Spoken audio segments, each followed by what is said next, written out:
These guys look pretty eager, sound pretty eager. You just talked to SK and Kashmir up there, and they seem like they want to play.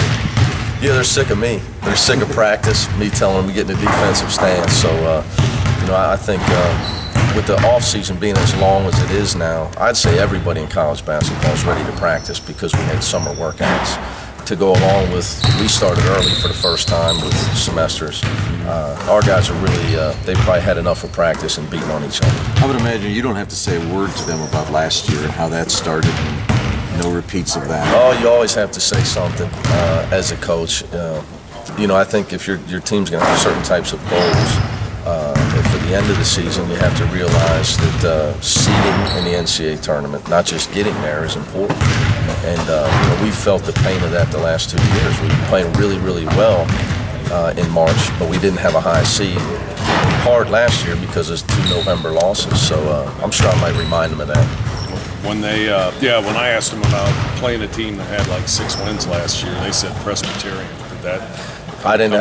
And no, I haven't mentioned anything. So that's one good thing about these guys, their experiences that they've had, and they do have goals for the season. They have big aspirations as a team. So the fact that some things have happened to us like that is not good, but it also puts those guys on notice where I don't have to sit there and tell them that we're playing the Boston Celtics Sunday. Because they know I was lying, but at the same time, you can never disrespect your opponent, and never underestimate winning. I don't know that you'll agree with my premise. Last year, at the beginning of the season, the offense looked, I used the word dysfunctional, but it just wasn't as smooth as what I think I even saw in the scrimmages, especially Monday night.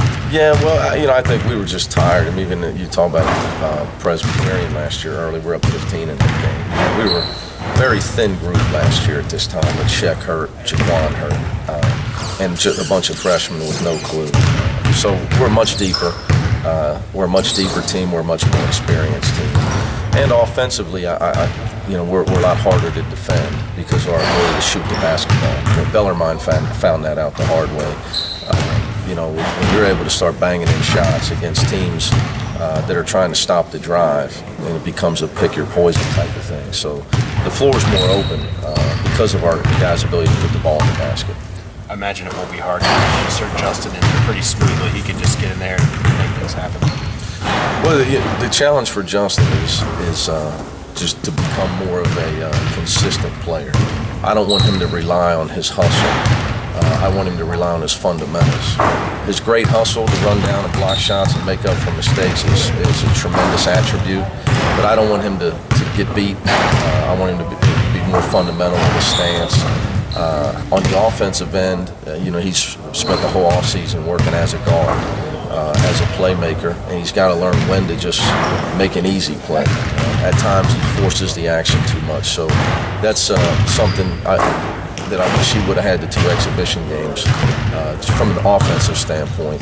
But I've challenged him to become a great defender. For him to have a professional career at his size, it's going to be as a defender and being able to defend guys at 3 positions. So we really tried to get him to be more fundamental with his stance. Not just the guy that runs down and blocks shots and covers for his teammates, just a lockdown defender like Rashad Bishop was, just taller. You talk about playing the 4 guards. He has to play as a guard in that. I mean, how hard is that for him, though, to try and be that guy? Well, one thing about Justin is he does understand basketball, and he's a very good passer. And he knows his strengths, and he does know his teammates as well. It's just when he's not in a hurry, he's very effective. He's not out there looking to shoot a 3-point shot every time he gets it. He understands how to create mismatches with his teammates. And he has a very good basketball mind. So I just got to make sure he slows down a little bit. His strength is his weakness. He's full throttle all the time. But when you're an offensive player, you have to read the defense and kind of let the game come to you. That's the biggest thing. He's got to continue to work on. I think it'll take a little bit of time. But he's an instant lift for you guys, energy-wise, though. Oh, there's no doubt about it. I mean, our defense and our rebounding will be much better with Justin on the floor. I don't think there's any doubt about that. I would guess he probably doesn't start the season in the starting 5. I don't know, maybe that's wrong, but are they making it tough on him to come up with? Yeah, to be honest with you, I hadn't really thought a whole lot about who's going to start until today, Friday, and Saturday. We'll see who does the best in practice.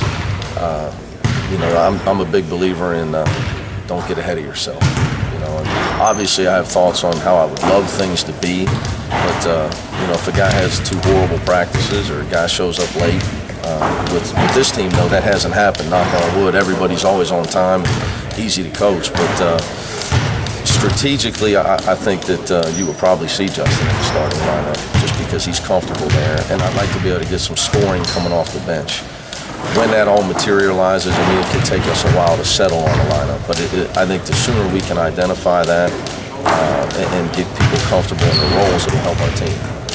Tennessee Martin has a game tonight. Does that give them any advantage getting one in before? Well, I think it's definitely an advantage for a team that's played versus the team that has not played. That being said, they got to travel from Little Rock tonight to here on a Sunday game. But I think it's a definite advantage to have played. But at the end of the day, whoever plays the best will win the game. That's what I'm worried about. Our 2 leading scorers were in the 6'6", 6'7" wing range. I think I saw that both of them are back. Just what kind of challenge do they present? I'm more concerned about their new guys. They got a lot of new guys. Guys can shoot the ball. They played one exhibition game. They're 16 for 24 from the 3-point line. Whenever a team comes out and shoots 66% from the 3-point line, it gets a coach's attention real fast. Because the 3-point shot's the great equalizer. How indicative that is of the way they shoot the ball, I'm not sure, but it's got our attention. How much of some of the unique opening games were you watched this weekend? Were you watching the boat games or Germany game or any stuff like that? To be honest, I'll be rewatching our Bellarmine films and watching Tennessee Martin on the computer play Little Rock and just stay focused on recruiting. Where's the oddest place you've ever coached a game before? Oh, wow. That's a good question. You talking about like a carrier? Location-wise. I haven't ever had any like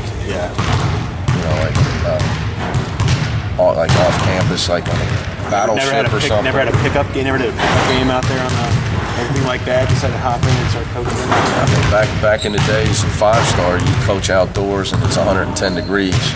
The difference was I had my shirt on and my associate coach Larry Davis always had his shirt off. You don't let him do that anymore. No. He's tried it a few times, and the players have mandated he put it back on. Maybe their first Big East opener for intimidation. They just put him out there. Yeah, I don't know.